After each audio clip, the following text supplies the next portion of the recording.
आपका यूनिक प्रज्ञान यूट्यूब परिवार में मैं प्रज्ञान सर हार्दिक स्वागत करता हूं, वंदन करता हूं, अभिनंदन करता हूं। प्यारे साथियों, हिंदी शिक्षक भर्ती परीक्षा की तैयारी कर रहे हैं तो आप बिल्कुल सही प्लेटफॉर्म पर हैं। आज की इस पाठचर्या को साथियों प्रारंभ करें इससे पूर्व अगर वीडियो को पहली बार देख रहे हैं अथवा चैनल पर नए हैं तो कृपया चैनल को सब्सक्राइब, वीडियो को लाइक और शेयर करना बिल्कुल ना भूलें। बिना समय गंवाए प्रारंभ करेंगे आज की इस पाठचर्या को और देखेंगे इस पाठचर्या में प्रैक्टिस सेट का आज का पहला प्रश्न। रास पंचाध्याय की प्रमुख विशेषताएं हैं। तो यह रोला छंद में लिखी गई है। इसमें कृष्ण की रासलीला का विस्तार से वर्णन किया गया है और इसमें अनुप्रास आदि युक्त साहित्यिक भाषा का प्रयोग किया गया है। तीनों विकल्प सही हैं। इनमें से दूरारूढ़ कल्पना दिखाई गई है। इनमें जो है दूरारूढ़ कल्पना दिखाई गई है, विकल्प डी इसका सही नहीं है। तो ए बी सी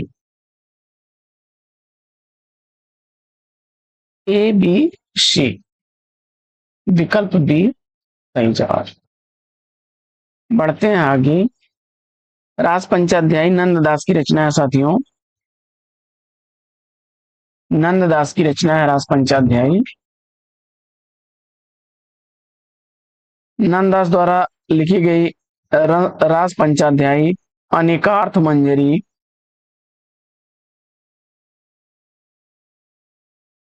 अनेकार्थ मंजरी, रस मंजरी,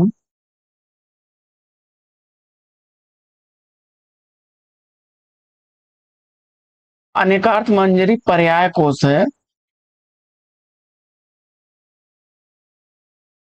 रस मंजरी में साथियों नायक नायिका भेद पर आधारित ग्रंथ है। नायक नायिका भेद से पर आधारित।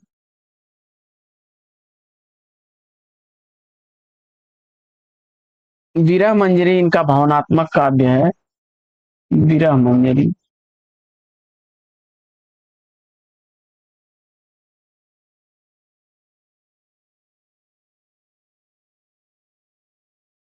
अनेकार्थ मंजरी, रस मंजरी, रास पंचाध्यायी, वीरा मंजरी इनकी चर्चित रचनाएं हैं।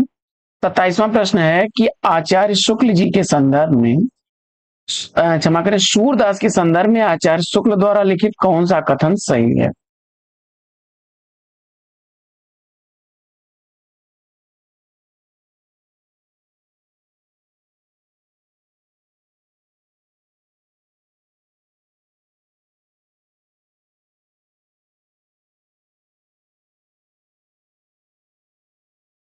तो उन्होंने भागवत के दसम स्कंद की कथा इतिवृत्त के रूप में कह दी है। उन्होंने भिन्न भिन्न लीलाओं को अत्यंत मधुर और मनोहर पदों में गाया है।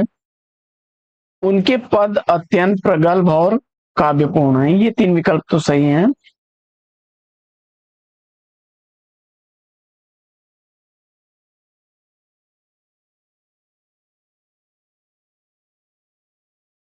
पहला विकल्प इसका सही नहीं है।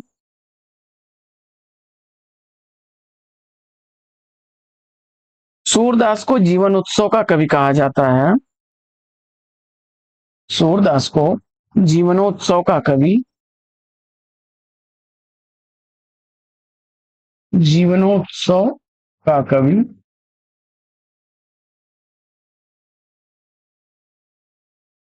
जीवनोत्सव का कवि कहा जाता है। और भ्रमर गीत सूर साहित्य की मुकुटमणि है। भ्रमर गीत सूर साहित्य की, सूर साहित्य की मुकुटमणि है। और ये कहने वाले हैं आचार्य रामचंद्र शुक्ल जी। आचार्य रामचंद्र शुक्ल जी।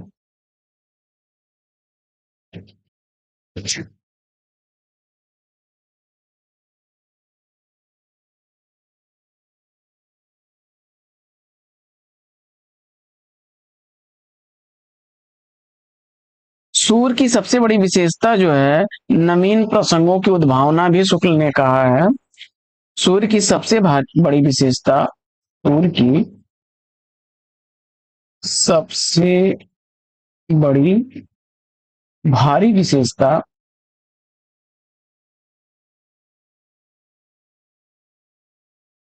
नवीन प्रसंगों की उद्भावना।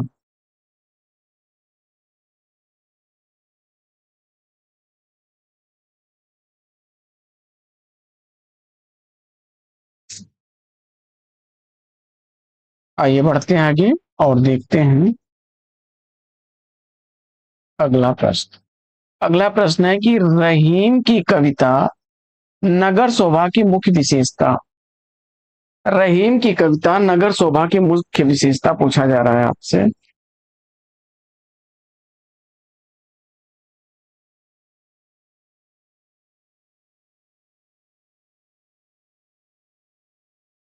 तो इसमें नगर का संकुचित वर्णन किया गया है।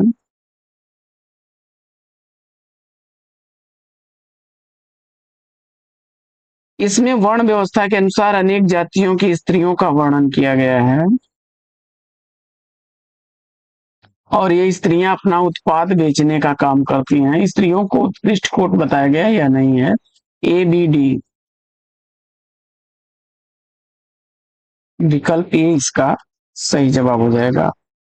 रहीम दास जो हैं वो अकबर के दरबारी कवि थे। अकबर के दरबारी कवि थे।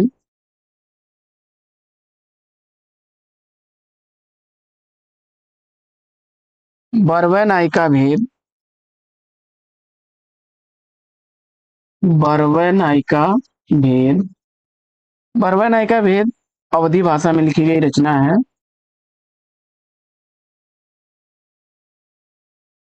बरवे नायिका भेद अवधी भाषा में लिखी गई रचना है।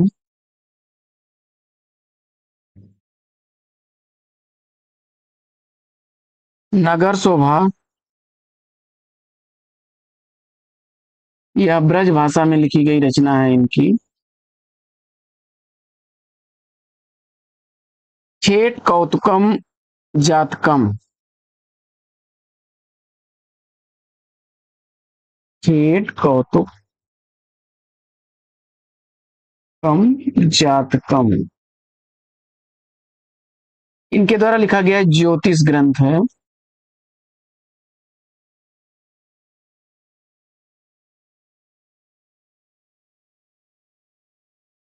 इनके संदर्भ में कहा जाता है कि रहीम दास जो हैं बरवय छंद के जन्मदाता हैं। बरवय छंद का जन्मदाता माना जाता है।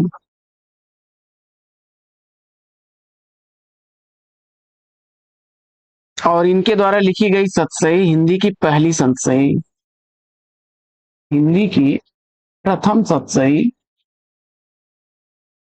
मानी जाती है। आगे बढ़ते हैं और देखते हैं अगला प्रश्न कि रीतकालीन वीर काव्य की प्रमुख विशेषता पूछा जा रहा है।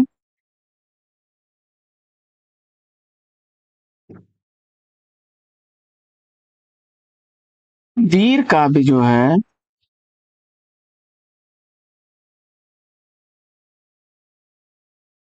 रासो काव्य की अपेक्षा में अधिक प्रमाणित है और इसमें तत्कालीन इतिहास भी सुरक्षित है।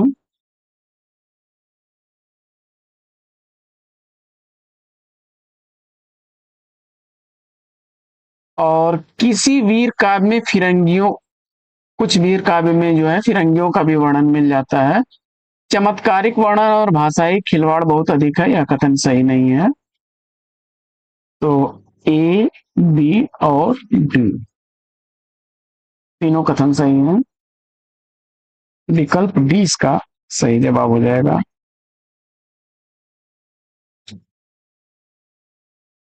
फिरंगियों का वर्णन आप देख सकते हैं, छत्र प्रकाश रचना है गोरेलाल की रचना, गोरेलाल की रचना है छत्र प्रकाश। इस रचना में जो है फिरंगियों का वर्णन किया गया है। रीत काल में लिखे गए कुछ वीर काव्यों की अगर बात की जाए तो भूषण भूषण है वीर काव्य में। इनके शिवराज भूषण, शिवराज भूषण, शिवा बावनी, शिवा बावनी, छत्रसाल दशक,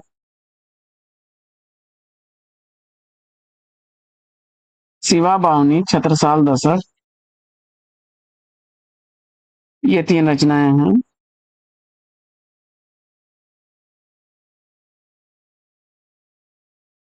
पद्माकर की हिम्मत बहादुर बिरदावली, पद्माकर की हिम्मत बहादुर बिरुदावली।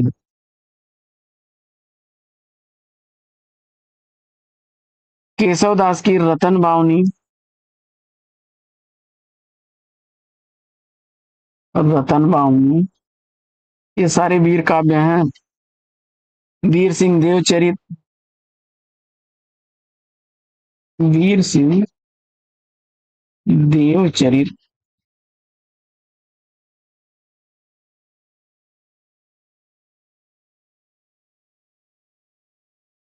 निवाज तिवारी,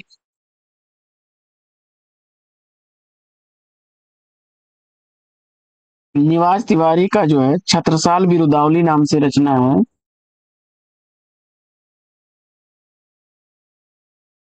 छत्रसाल बिरुदावली। बढ़ते हैं आगे और देख लेते हैं अगला प्रश्न। अगला प्रश्न साथियों कि इसमें से कौन सा युग्म सही है।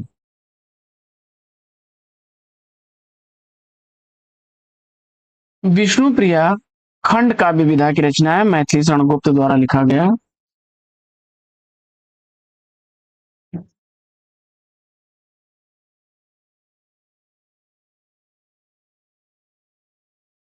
सिद्धराज, यह भी खंड काव्य है, यह भी गुप्त जी का ही है। साकेत भी मैथिली शरणगुप्त द्वारा ही लिखा गया है, ये महाकाव्य है।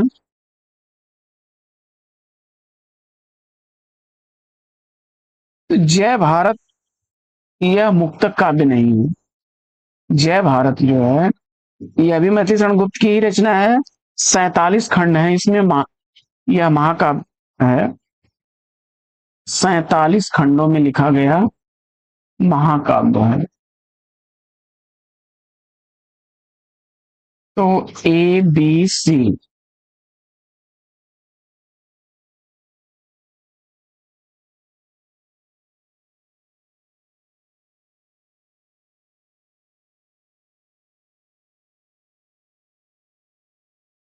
विकल्प सी राइट आंसर।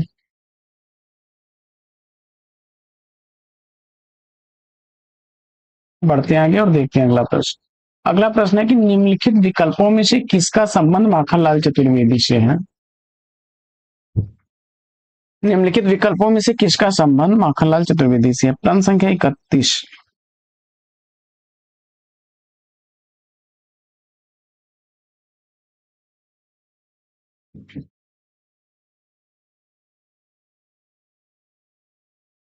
माखनलाल चतुर्वेदी का पुष्प की अभिलाषा और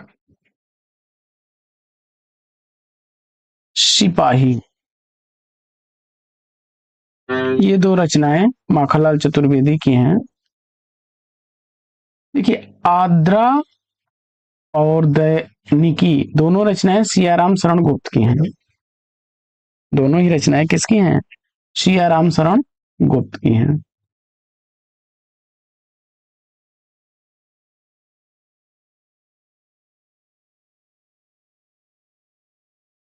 और माखनलाल चतुर्वेदी की सिपाही और पुष्प की अभिलाषा हैं।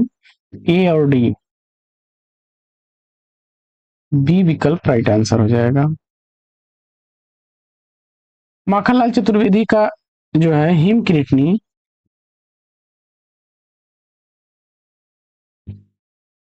हिम किरीटनी, हिम तरंगिणी,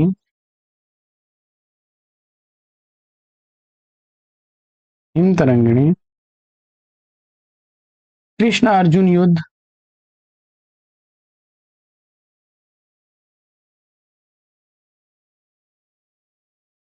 कृष्ण अर्जुन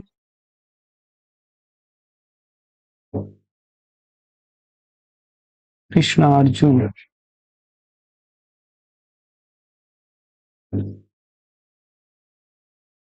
युद्ध, समय के पांव, समय के पांव संस्मरण विधा की रचना है। साहित्य देवता निबंध है, इनका अक्सर पूछा जाता है। साहित्य देवता निबंध विधा की रचना है। संस्मरण विधा की रचना है। समय पाव, यह नाटक है कृष्ण अर्जुन युद्ध। हिम किरीटनी और हिम तरंगिणी दोनों ही इनकी काव्य रचनाएं हैं, माखनलाल चतुर्वेदी की। सियाराम शरण गुप्त की प्रमुख रचनाओं में अगर बात की जाए तो मौर्य विजय, मौर्य विजय, दुर्वादल, दुर्वादल, विषाद, विषाद, बापू, नकुल, गोपिका, ये काव्य रचनाएं हैं, ये काव्य रचनाएं हैं। गोंद, अंतिम आकांक्षा,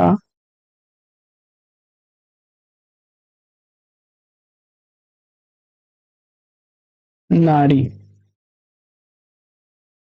ये तीनों रचनाएं उपन्यास हैं सियाराम शरण गुप्त के, और काफी चर्चित एक निबंध संग्रह है।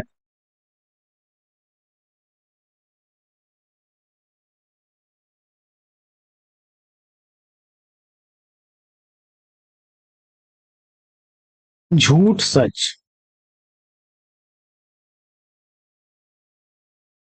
झूठ सच निबंध संग्रह है, ध्यान रखिएगा, यहाँ झूठा सच की बात नहीं हो रही, झूठ सच निबंध है सियाराम शरण गुप्त जी का। आगे बढ़ते हैं और देखते हैं सुमित्रा नंदन पंत की कृतियों में से किन पर अरविंद दर्शन का प्रभाव है।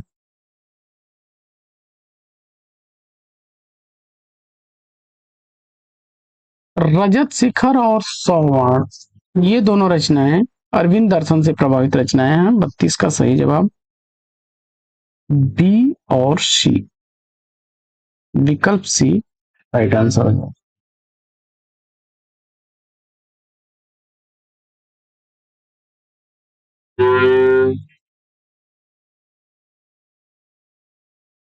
गुंजन पर छायावाद का प्रभाव है।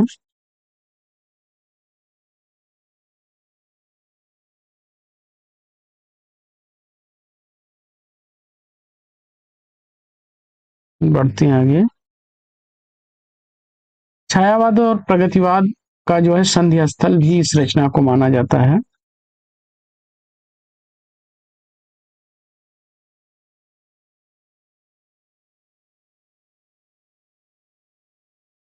अगला प्रश्न है कि विदेशी पृष्ठभूमि पर आधारित उपन्यास कौन सा है।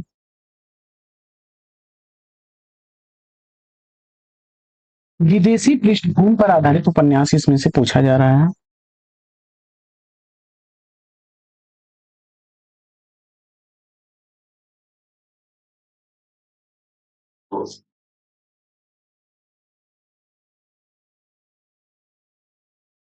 वे दिन, रुकोगी नहीं राधिका, सात नदियां एक समुंदर,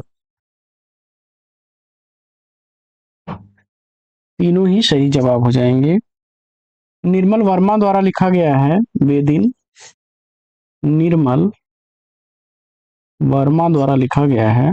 इस उपन्यास में जो है चेको स्लोवाकिया देश पर केंद्रित है यह, और 1964 ईस्वी इसका प्रकाशन वर्ष था।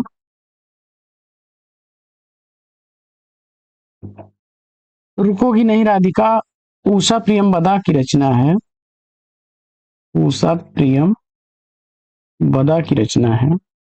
सात नदियां एक समुंदर, यह ईरानी क्रांति पर आधारित उपन्यास है नासिरा शर्मा का। नासिरा शर्मा का।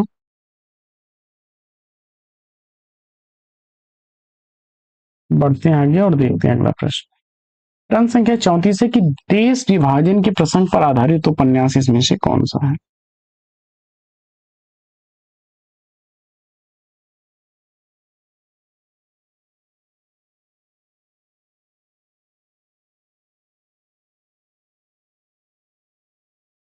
तो झूठा सच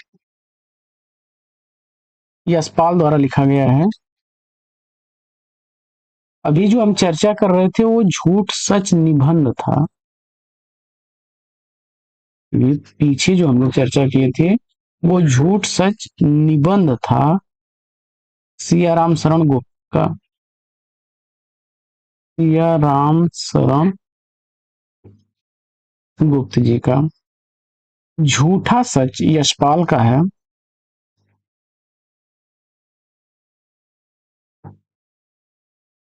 इसमें यह उपन्यास दो भागों में विभक्त है।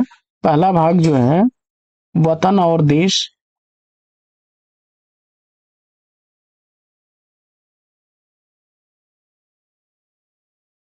दूसरा भाग है देश का भविष्य।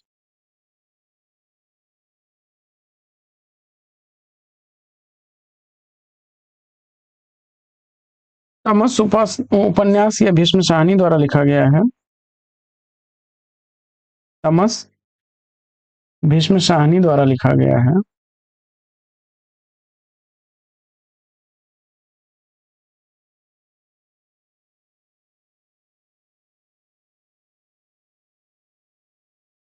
यह उपन्यास भी जो है भारत के विभाजन पर आधारित है।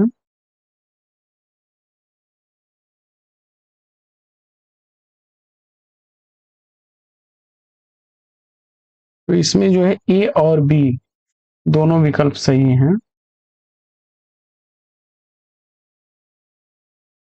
देखिए कितने पाकिस्तान 2000 ईस्वी का लिखा गया, 2000 ईस्वी का प्रकाशित कमलेश्वर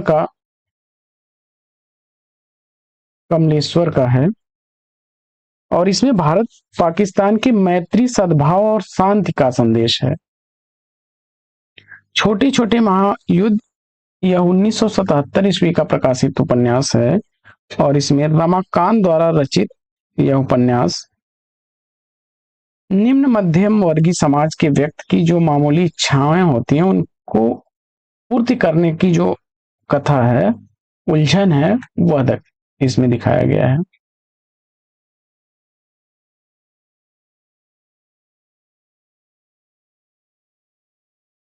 भारत के विभाजन पर की पृष्ठभूमि पर लिखे गए अन्य उपन्यासों में अगर बात की जाए तो रघुवीर शरण का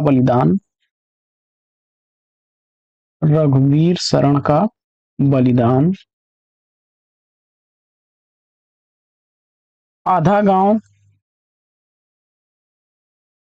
आधा गांव लिखा गया है राही मासूम रजा द्वारा।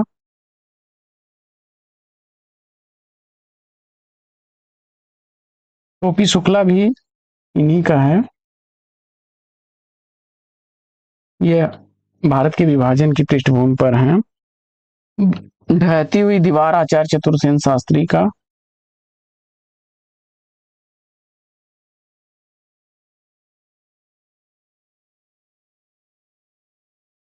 ढहती हुई दीवार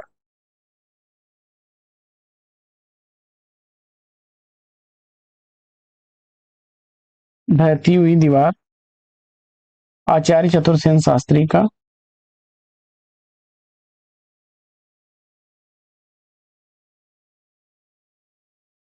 आचार्य चतुर्सेन शास्त्री का है। शव यात्रा ओमकार राही का है।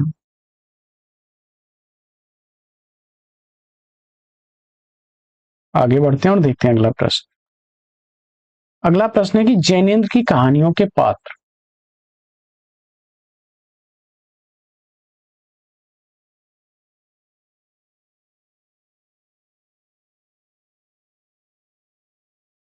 शमशेर, जुलेखा और बेंजिलो, तीनों ही पात्र जो हैं जैनेन्द्र की कहानी फांसी के पात्र हैं।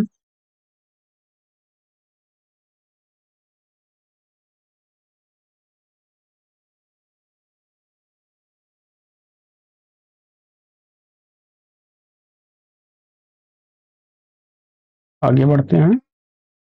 साथियों, जैनेन्द्र द्वारा लिखे गए प्रमुख कहानी संग्रहों में 1929 ईस्वी का प्रकाशित फांसी कहानी संग्रह, फांसी, 1930 ईस्वी का वातायन, पाजेब,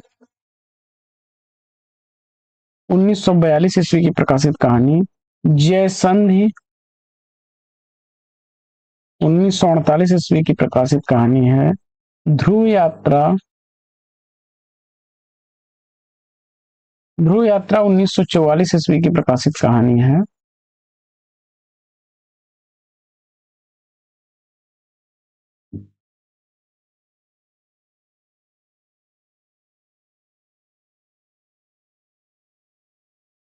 पाजेब। कहानी के प्रमुख पात्रों में आशुतोष है, शीला है, घुन्नू है। आशुतोष, शीला, घुन्नू,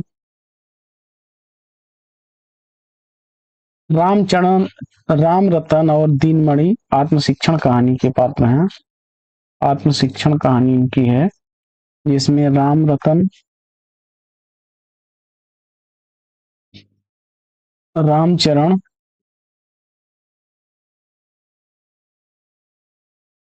दीनमणि,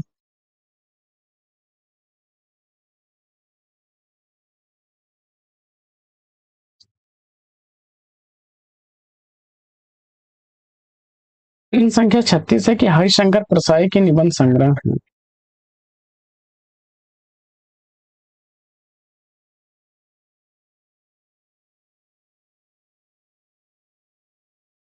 सदाचार का ताबीज, तुलसीदास चंदन घिसे और आवारा भीड़ के खतरे। बी सी डी, विकल्प डी इसका सही जवाब हो जाएगा। हरिशंकर परसाई का पगडंडियों का जमाना अक्सर पूछा जाता है। पगडंडियों का जमाना,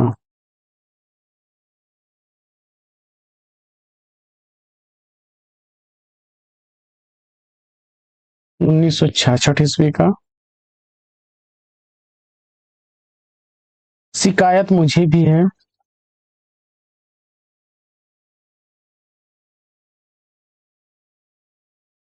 शिकायत मुझे भी है, 1970 ईस्वी का है। अपनी अपनी बीमारी, अपनी अपनी बीमारी,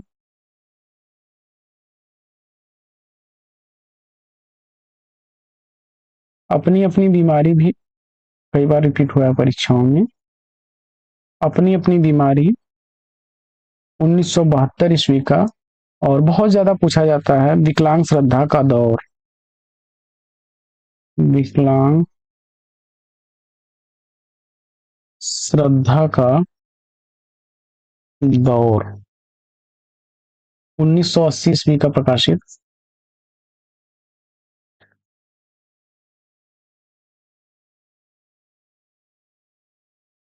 आगे बढ़ते हैं और देखते हैं अगला प्रश्न। प्रश्न संख्या 37, निम्नलिखित में से कौन सा नाटक लक्ष्मी नारायण लाल द्वारा रचित नहीं है?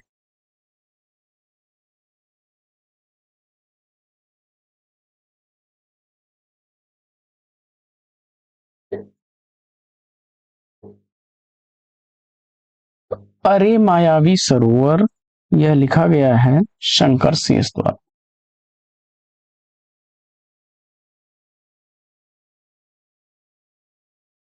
सिंहासन खाली है, सुशील कुमार सिंह का है।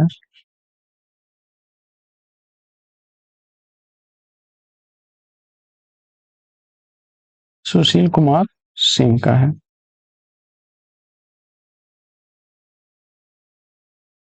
अंधा कुआं, राम की लड़ाई, ये दोनों नाटक जो हैं लक्ष्मी नारायण लाल के हैं। ए और डी।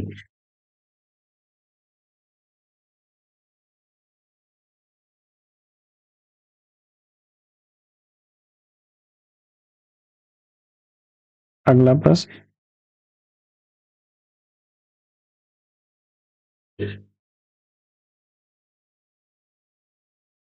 मादा कैक्टस लक्ष्मी नारायण लाल का नाटक अक्सर पूछा जाता है। मादा कैक्टस, मादा कैक्टस 1959 ईस्वी का प्रकाशित नाटक है। सूखा सरोवर है,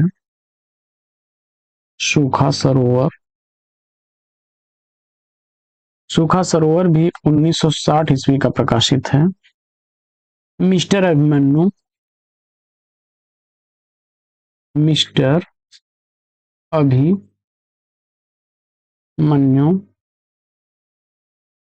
मिस्टर अभिमन्यु 1971 ईस्वी का प्रकाशित है। दूसरा दरवाजा,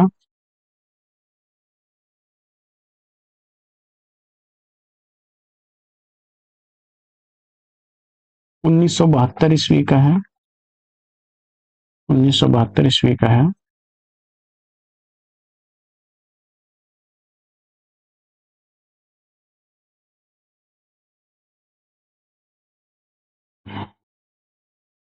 एक और द्रोणाचार्य, एक और द्रोणाचार्य शंकर शेष का अक्सर पूछा जाता है। घरौंदा, पोस्टर, खजुराहो के शिल्पी, खजुराहो के शिल्पी, ये सब शंकर शेष के हैं।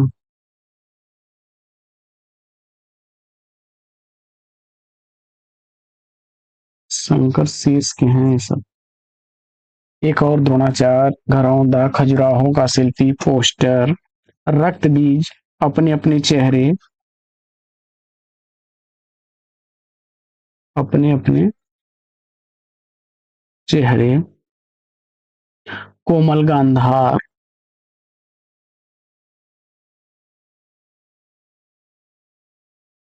रक्त बीज, बंधन।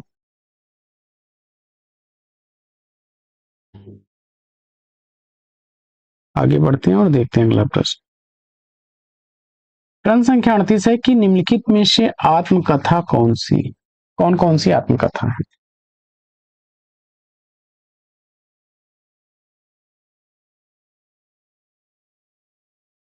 तिरस्कृत, अपनी धरती अपने लोग और सहचर है समय, ये तीनों आत्मकथा विधा की रचना है। तिरस्कृत लिखी गई है 2002 ईस्वी की प्रकाशित आत्मकथा किसकी है? सूरजपाल चौहान की। सूरजपाल चौहान की है। अपनी धरती अपने लोग 1996 ईस्वी की प्रकाशित यह आत्मकथा है रामविलास शर्मा की। रामविलास शर्मा की। सहचर है समय, यह 1991 ईस्वी की प्रकाशित रचना है रामदरस मिश्र की।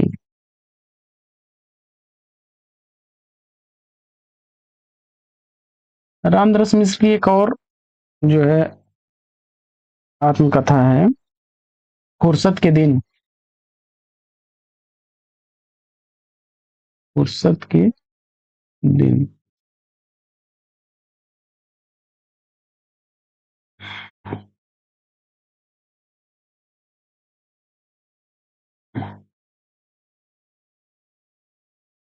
अगला प्रश्न है कि निम्नलिखित में से कौन से प्रगतिवादी मूल्य नहीं है।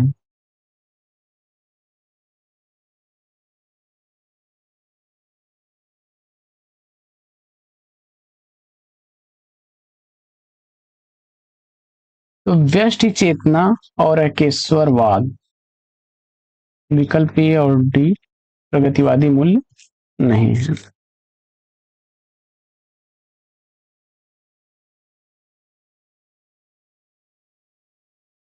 प्रगतिवाद जो था उसका दार्शनिक आधार देखा जाए तो प्रगतिवाद जो है मार्क्सवाद से प्रभावित है, मार्क्सवाद से प्रभावित है, और इसमें द्वंदात्मक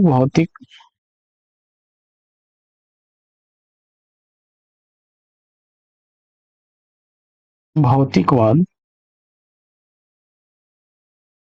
मूल्य वृद्धि का सिद्धांत,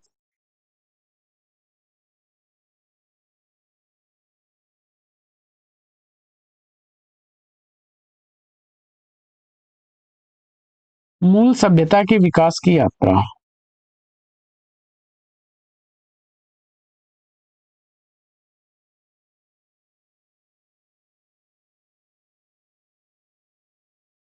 इन तीन बिंदुओं पर जो है प्रभावित है। प्रगतवादी कवियों में अगर देखा जाए तो आपको दिनकर हैं, दिनकर, नागार्जुन, दिनकर, नागार्जुन, शिवमंगल सिंह सुमन, शिवमंगल सिंह सुमन, केदारनाथ अग्रवाल,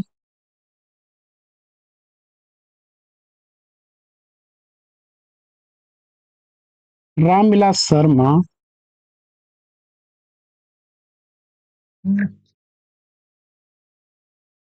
वासुदेव सिंह त्रिलोचन,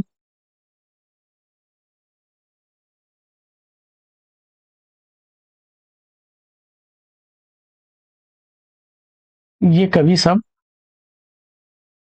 प्रगतिवादी कवि हैं। आगे बढ़ते हैं और देखते हैं अगला प्रश्न। अगला प्रश्न है कि दृग उझरत टूटत कुटुम, जुरत चतुरचित प्रीत, परति गांठ दुर्जन ही, दई नई हरी। तो प्रयुक्त दोहे का संबंध कौन से कथन सही, इस दोहे के संदर्भ में कौन से कथन सही हैं?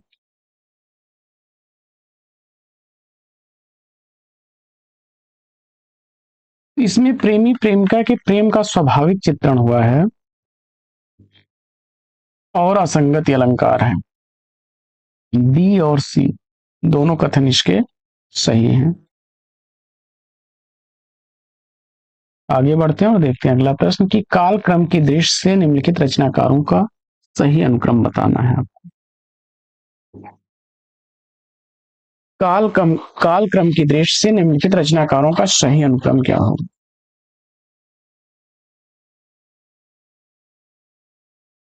राहुल सांकृत्यायन जी के अनुसार जो है 7वीं-8वीं सदी सरापा का है, 7वीं-8वीं सदी। पुष्पदंत का 10वीं सदी, और आचार्य हेमचंद्र का समय काल जो है, हेमचंद्र का समय काल 10वीं सदी का ही उत्तरार्ध है, अंतिम दशक है। बच्चन सिंह ने जो है 1088 से 1097 तक का समय माना है, बच्चन सिंह ने। और अब्दुल रहमान ये 12वीं सदी के हैं। तो सरापा, पुष्पदंत, हेमचंद, सरापा, ये क्रम उल्टा हो गया है। सरापा हो जाएंगे, पुष्पदंत हो जाएंगे, इसके बाद हेमचंद्र होंगे, और फिर अब्दुल या अब्दुल रहमान। आइए बढ़ते हैं आगे और देखते हैं अगला प्रश्न। प्रश्न संख्या 42 है कि कालक्रम के अनुसार निम्नलिखित आचार्यों का सही अनुक्रम बताना है आपको। तो कालक्रम के अनुसार, शुक्ल के अनुसार अगर देखा जाए तो विक्रमी संवत 1073 ईस्वी रामानुजाचार्य का समय काल है, और 1162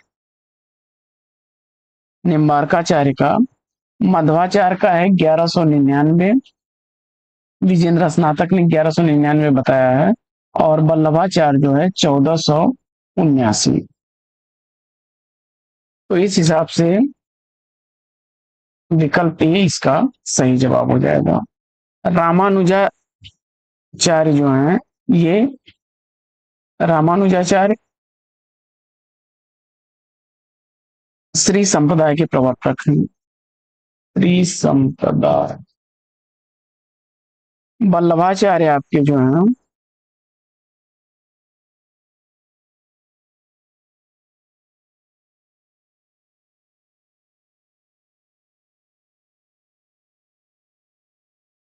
रुद्र संप्रदाय के प्रवर्तक विष्णु स्वामी हैं।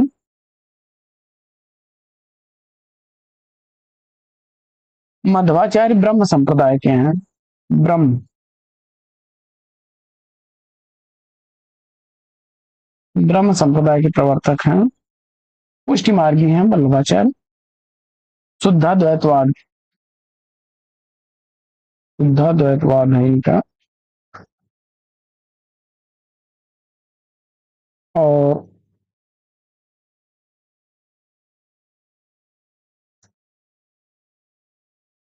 निम्बार्काचार्य का सनकादिक संप्रदाय है। सनकादिक संप्रदाय। बढ़ते हैं आगे साथियों और देखते हैं अगला प्रश्न। अगला प्रश्न है कि कालक्रम की दृष्टि से निम्नलिखित ग्रंथों का सही अनुक्रम बताना है।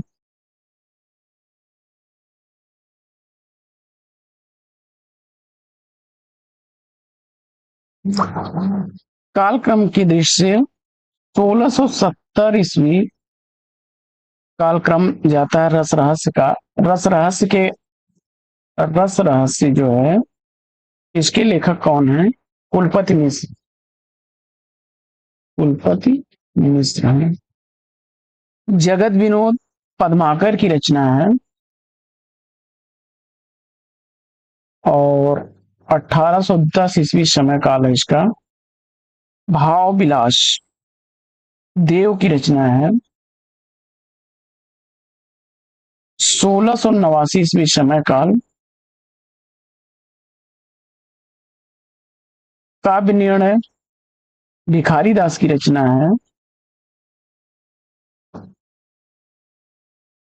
काव्य निर्णय भिखारी दास की रचना है, और काव्य निर्णय का रचना काल 1746। तो विकल्प बनेगा आपका रस रहस्य,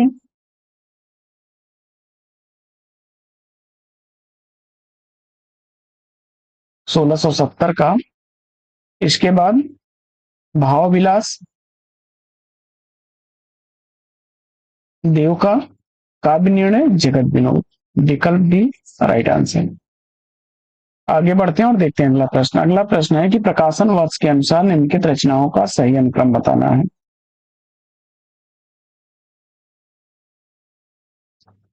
प्रकाशन वर्ष के अनुसार अगर देखा जाए,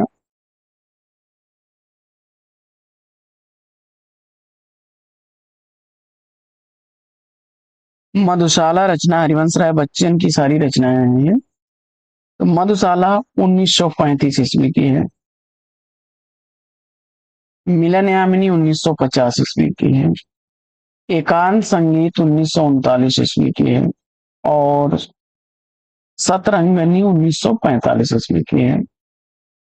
तो मधुशाला, इसके बाद एकांत संगीत, इसके बाद सतरंगिनी, और फिर मिलन यामिनी। विकल्प सी इसका राइट आंसर हो जाएगा।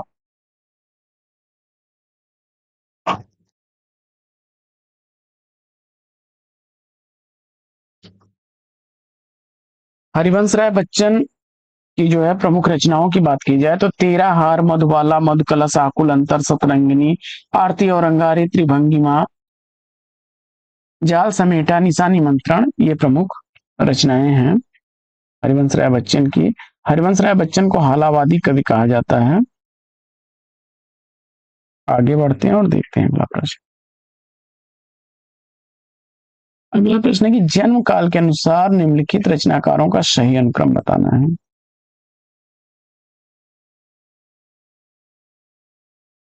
वो श्रीधर पाठक 1859 ईस्वी, अयोध्या सिंह उपाध्याय हरिऔध 1865 ईस्वी, जयशंकर प्रसाद 1889 ईस्वी और सुमित्रा नंदन पंत 1900 ईस्वी है। विकल्प ए इस प्रश्न का सही जवाब हो जाएगा।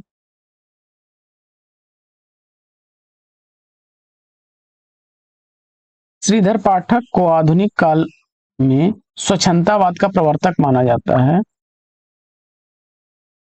स्वच्छंदतावाद का प्रवर्तक माना जाता है। और खड़ी बोली में पहला महाकाव्य लिखने वाले हैं अयोध्या सिंह उपाध्याय हरिऔध प्रिय प्रवास। हरिऔध जो है, हरिऔध में पहला महाकाव्य लिखा है प्रिय प्रवास खड़ी बोली में। ध्यान दीजिएगा, खड़ी बोली की बात की जा रही है।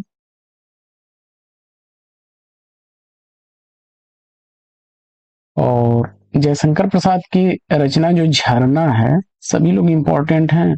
झरना रचना जो है, यहीं से छायावाद का प्रारंभ माना जाता है, छायावाद की प्रयोगशाला माना जाता है।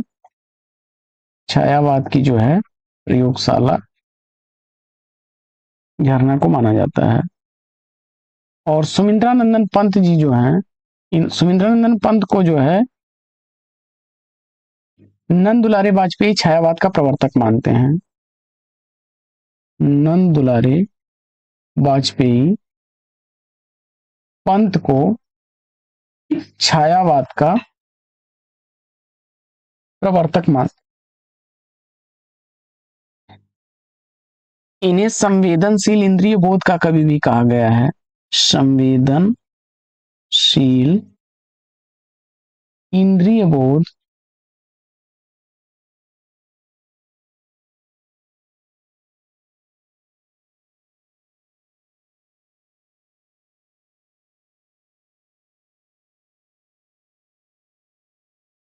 बढ़ते हैं आगे और देखते हैं अगला प्रश्न। अगला प्रश्न है कि प्रकाशन वर्ष के अनुसार रचनाओं का सही अनुक्रम बताइए।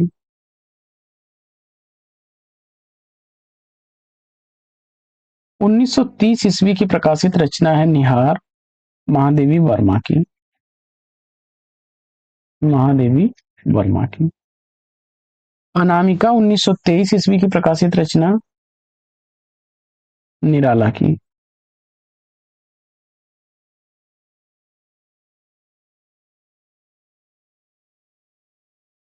झरना 1918 ईस्वी की रचना है प्रसाद की। प्रसाद यानी जयशंकर प्रसाद। और पल्लव पंत की रचना 1926 ईस्वी की रचना है पंत की।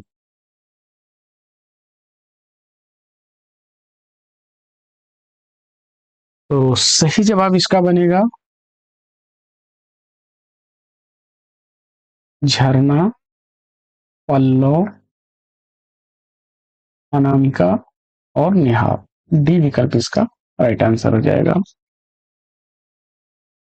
जयशंकर प्रसाद की प्रमुख रचनाओं में प्रसाद की अगर प्रमुख रचनाओं में देखा जाए तो आपकी आ जाएगी आंसू 1925 ईस्वी की, लहर 1933 ईस्वी की प्रकाशित रचना कामायनी। कामायनी का प्रकाशन वर्ष है 1936 ईस्वी। करुणालय 1913 ईस्वी की। इसी तरह से पंत की रचनाओं को देखा जाए, पंत की रचनाओं में वीणा 1927 ईस्वी की, गुंजन 1932 ईस्वी की, युगांत रचना 1936 ईस्वी की, ग्राम्या। साथियों, यह विस्तृत क्लास आपको जो है बहुत सारे तथ्यों को तैयार करेगी अगर इनका नियमित अध्ययन आप करेंगे तो। ग्राम्या 1946 ईस्वी की। हम आपसे एक्स्ट्रा बातचीत या अनावश्यक बातचीत इसलिए नहीं करते हैं कि हम आपके समय को ध्यान में रखते हैं और हम चाहते हैं कि जितनी देर हम लोग जुड़े, पाठचर्या से जुड़े। बातचीत करने के लिए बहुत समय है, बहुत सारे प्लेटफॉर्म हैं। स्वर्ण किरण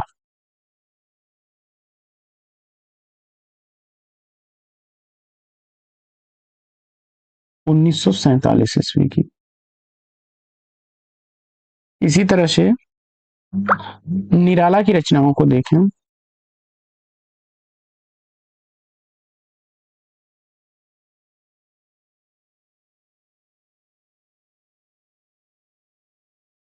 गीतिका 1936।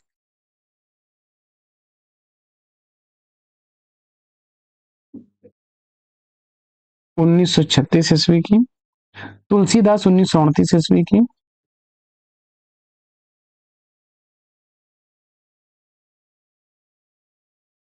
राम की शक्ति पूजा 1936 ईस्वी की। राम की शक्ति पूजा 1936 ईस्वी की है। सरोज स्मृति 1935 ईस्वी की।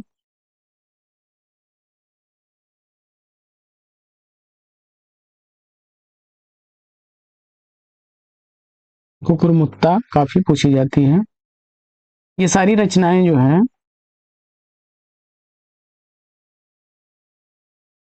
1942 ईस्वी की।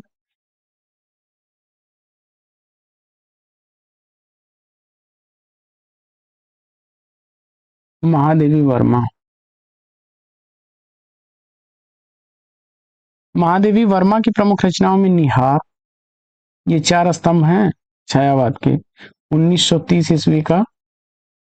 रश्मि 1932 ईस्वी की। चांद गीत 1936 ईस्वी की।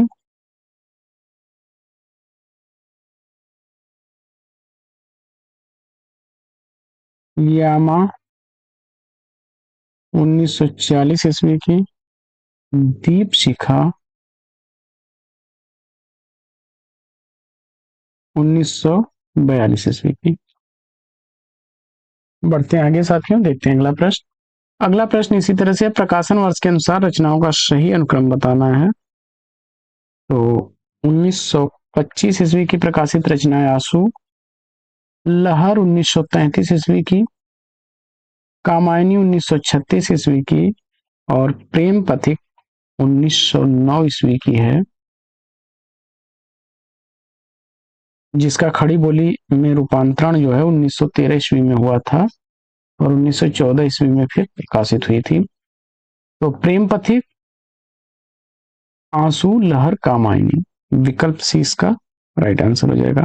आंसू को जो है विरह काव्य कहा जाता है, 133 छंदों में लिखा गया यह काव्य है। हिंदी का मेघदूत भी कहा जाता है।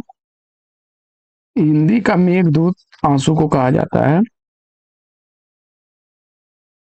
आगे बढ़ते हैं और देखते हैं अगला प्रश्न। अगला प्रश्न है कि प्रकाशन वर्ष के अनुसार निम्नलिखित उपन्यासों का सही अनुक्रम बताना है।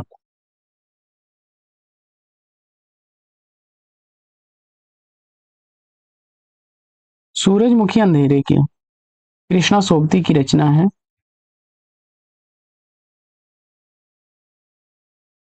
कृष्णा सोबती की रचना है सूरजमुखी अंधेरे की, 1972 ईस्वी। 1972 ईस्वी इसका प्रकाशन वर्ष। शेष यात्रा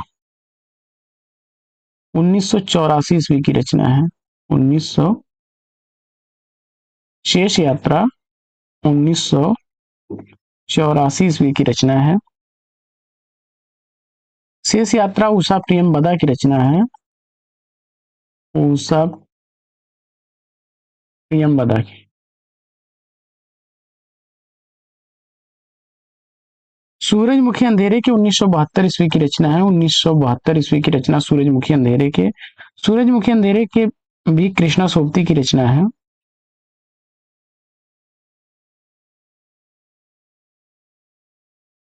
ठिकरे की मंगनी नासिरा शर्मा की है।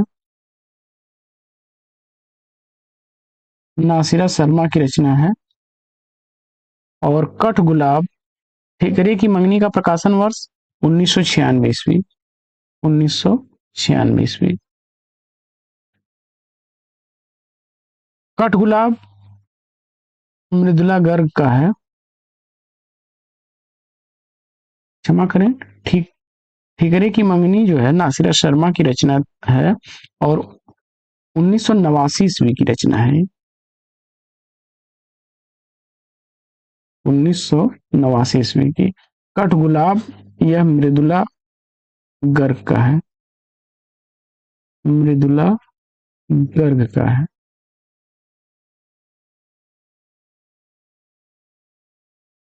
1996 ईस्वी का।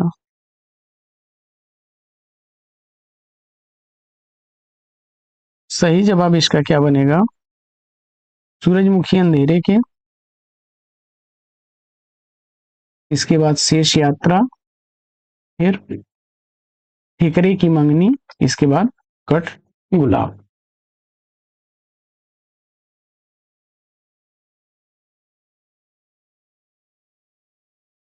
जिंदगी नामा समय सरगम चर्चित रचनाएं उपन्यास हैं कृष्णा सोबती के।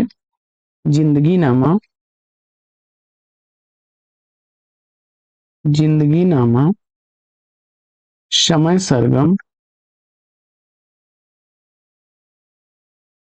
दोनों ही रचनाएं कृष्णा सोबती की हैं।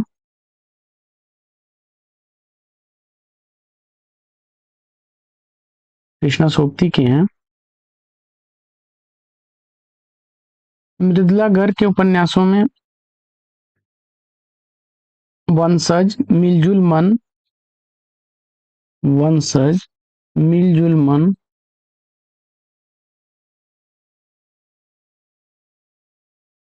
1976 ईस्वी प्रकाशन वर्ष है वंशज का।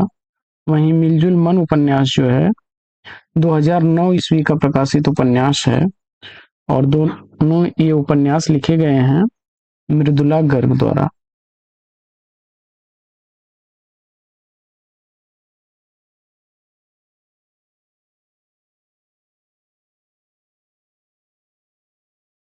पचपन खंभे लाल दीवारें,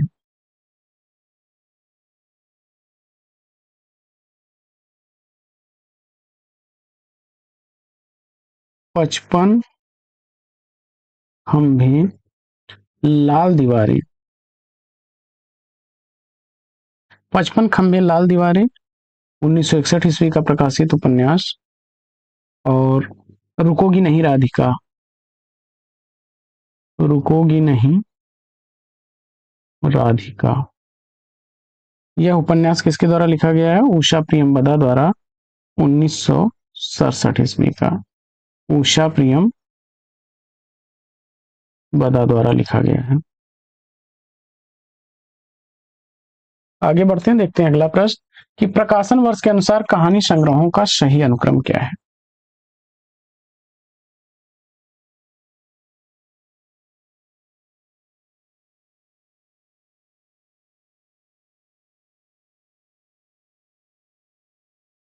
इंसान के खंडहर मोहन राकेश का है, 1950 ईस्वी का। परिंदे 1960 ईस्वी का है, निर्मल वर्मा का। पीली छतरी वाली लड़की उदय प्रकाश का है, 2001 ईस्वी का। सतह से उठता आदमी 1971 ईस्वी का है। सतह से उठता आदमी मुक्तिबोध का है। तो राइट आंसर इसका बनेगा इंसान के खंडहर, परिंदे, सतह से उठता आदमी और पीली छतरी वाली लड़की।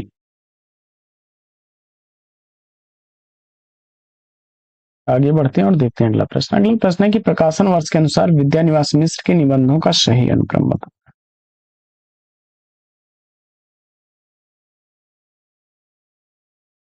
कमाल के झरोखे से 1981 ईस्वी का है। शेफाली झर रही है 1989 ईस्वी का है।